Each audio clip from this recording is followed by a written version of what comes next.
Well, good morning, South Valley. It is Thursday morning of this Passion Week, and Thursday was the day before Jesus died on the cross. And so there was, if you look back at that day before Jesus died on the cross, there's actually a ton going on that we want to talk about. And so three big events that take place the night before Jesus would the next day die on the cross that I wanted to highlight is first the Last Supper, and then the upper room conversation he had with his disciples, and then finally what happens in the Garden of Gethsemane. And this is all found in John 13 to 17.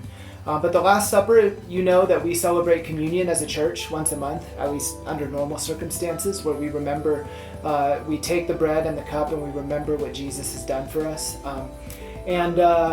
That originated the night before when he has this last meal with his disciples, where they share the bread and the cup together.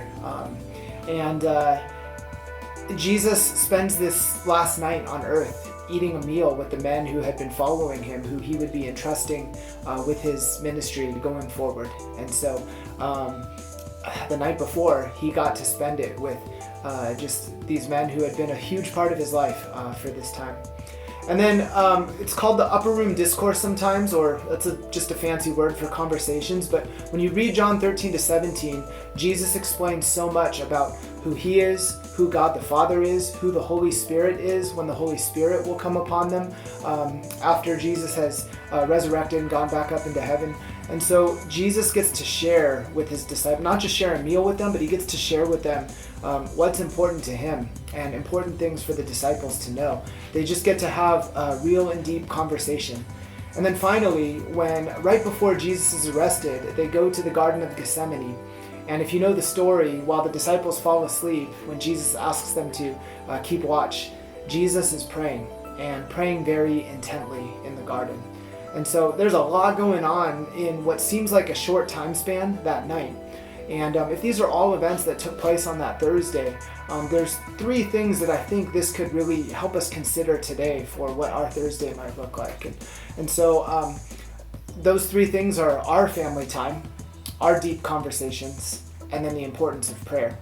And so first, if Jesus got to spend that time with his disciples, knowing that he was going to die the next day. Now, God willing, none of us are in that same position, but we do know this is a really unique time.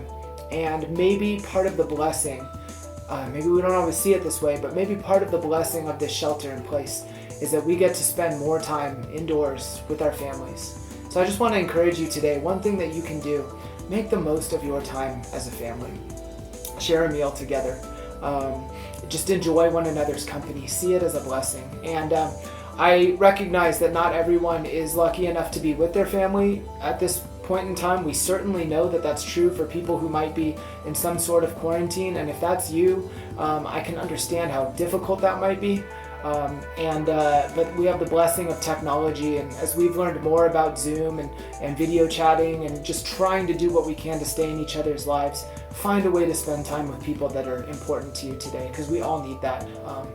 And then secondly, Jesus has important conversations with his disciples, knowing he doesn't have much time left. And again, God willing, that's not our situation, but hopefully in the gravity of what our world is facing, if there are important conversations that we know we need to have, let's not put them off. Let's consider how we can say what needs to be said and encourage one another in the ways that we need to. And just because the longer we keep things inside, I think the harder it is on us emotionally. And this is a time where our mental and emotional health is strained anyway from the shelter in place. So if there's something important you need to say to someone that you care about, find a way to have those conversations during this time. And then finally, Jesus is praying, and he knows the journey ahead. He knows that this is his last night on earth, and that the next night, that's going to be it. And so what is he doing the night before? He's praying. Now, we don't know what the days ahead look like, but if it's